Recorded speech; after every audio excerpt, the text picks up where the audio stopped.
देखिए, जो दिल्ली में पुलिसिया हमला हुआ बच्चों पे, और मैं सबको एलिगेशन नहीं लगा रही, लेकिन कुछ पुलिस वालों ने बच्चों के साथ बदतमीजी की, पैलेट गन चली, उसका जवाब तो होम मिनिस्टर को देना चाहिए कि आखिर किसने इसकी जवाबदेही ली, किसने ऑर्डर दिया। क्या बिना ऑर्डर के पुलिस पैलेट गन चला सकती है क्या, जो सिर्फ जम्मू कश्मीर में आदि संवेदनशील होने पर होता है? इसका जवाब तो होम मिनिस्टर से हम लोग चाहते हैं सदन के भीतर बना रहेगा यूं ही। देखिए, निश्चित तौर से सरकार की जवाबदेही बनती है और उनको इसका जवाब देना चाहिए। देखो, जो नया कानून आ रहा है, अभी तो बिल आना है, और जैसा कि देखने को और सुनने को मिला है और बिल के बारे में जानकारी मिली है कि 10 करोड़ रुपए का जुर्माना उस बिल में रखा गया है और 10 साल की सजा बढ़ाई है।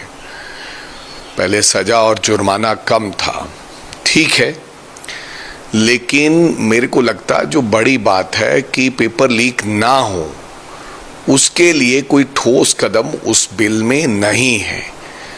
आप ये चीजें कह रहे हो कि जब पेपर लीक हो जाएगा तो 10 साल की सजा होगी, 10 करोड़ रुपए जुर्माना होगा, लेकिन पेपर लीक क्यों हो, इसके ऊपर सरकार के उस बिल में क्या संशोधन लेकर आए हैं। 2024 का बिल था, इसके ऊपर चर्चा करनी होगी, क्योंकि हमें ठोस कदम उठाने होंगे कि पेपर लीक ही ना हो। उसके लिए क्या मेजरमेंट लिए जा रहे हैं, वो अभी तक किसी को जानकारी नहीं है कि क्या होगा।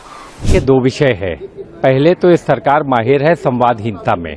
इस सरकार की पहले दिन से पहचान बनी कि जो हम कर रहे हैं वो सही कर रहे हैं, जो विपक्ष बोल रहा है, जो जनता बोल रही, सब गलत है। पहली बार छात्रों ने ये बताया कि हमारी जो आकांक्षाएं हैं, हमारी जो आशाएं हैं, उससे सरकारी जो तंत्र है उसका तालमेल बिल्कुल नहीं है। दोनों तरफ की खाइयां बहुत बड़ी है। तो इसी के लिए मैं ये कहूँगा कि जो बिल ला रहे हैं, बिल लाने में कोई खामी नहीं, लेकिन अमल करने वाले लोग कौन हैं? अमल करने वाले लोग तो आप ही के हैं। बिल आप लाएंगे, आप सजा देंगे, लेकिन इन्वेस्टिगेशन किसके पास है? इन्वेस्टिगेशन अगर प्रॉपर नहीं होगा, अभी हम लोग 4 दिन पहले पढ़ने को मिला, जो 2024 का जो नीट का लीक करने का मास्टरमाइंड था, वो 90 दिन में सीबीआई ने चार्जशीट दाखिल नहीं की, इसलिए वो जो है छूट गया। तो ऐसे आगे भी लोग छूटते रहेंगे।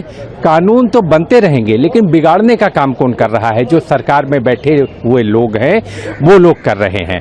मेरा पहले सवाल का जवाब ये है। और जो दूसरा है, निश्चित तौर से पैलेट गन का इस्तेमाल अनुचित था, ज़्यादा था। छात्रों के छात्र जो है अपनी मांगों को लेकर शांतिपूर्वक प्रदर्शन कर रहे थे, अहिंसात्मक तरीके से प्रदर्शन कर रहे थे। इस तरीके का यूज एक्सेसिव यूज था। इसकी जवाबदेही तो तय होगी। कोई न कोई व्यक्ति तो आएगा, कहेगा कि भाई हमारी जवाबदेही है।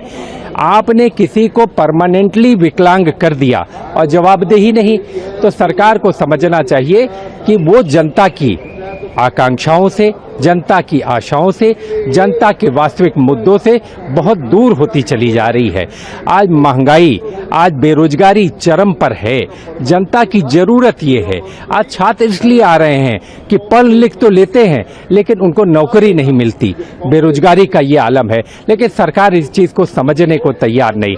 और निश्चित तौर से हमारे नेता राहुल गांधी जी इन मांगों को लगातार जनता के बीच उठा रहे हैं, और संसद में भी हम पुरजोर तरीके से ये मांगे उठाते रहेंगे। Lives and a lot of paper leaks could have been stopped if the decision was taken earlier, not just this decision. The concerns raised by the student community and the opposition inside and outside the parliament should have been discussed by the Honorable Prime Minister quite earlier. If he had done that, a lot of lives, a lot of paper leaks could have been saved. So we are not against the committee. A lot of discussion should happen. How an error-free committee, how the aspirations of the students can be fulfilled, and the opposition's voice also should be heard. The opposition parties, all of the opposition parties, an all-party meeting should be announced to discuss the various matters rather than the government going alone in this particular matter.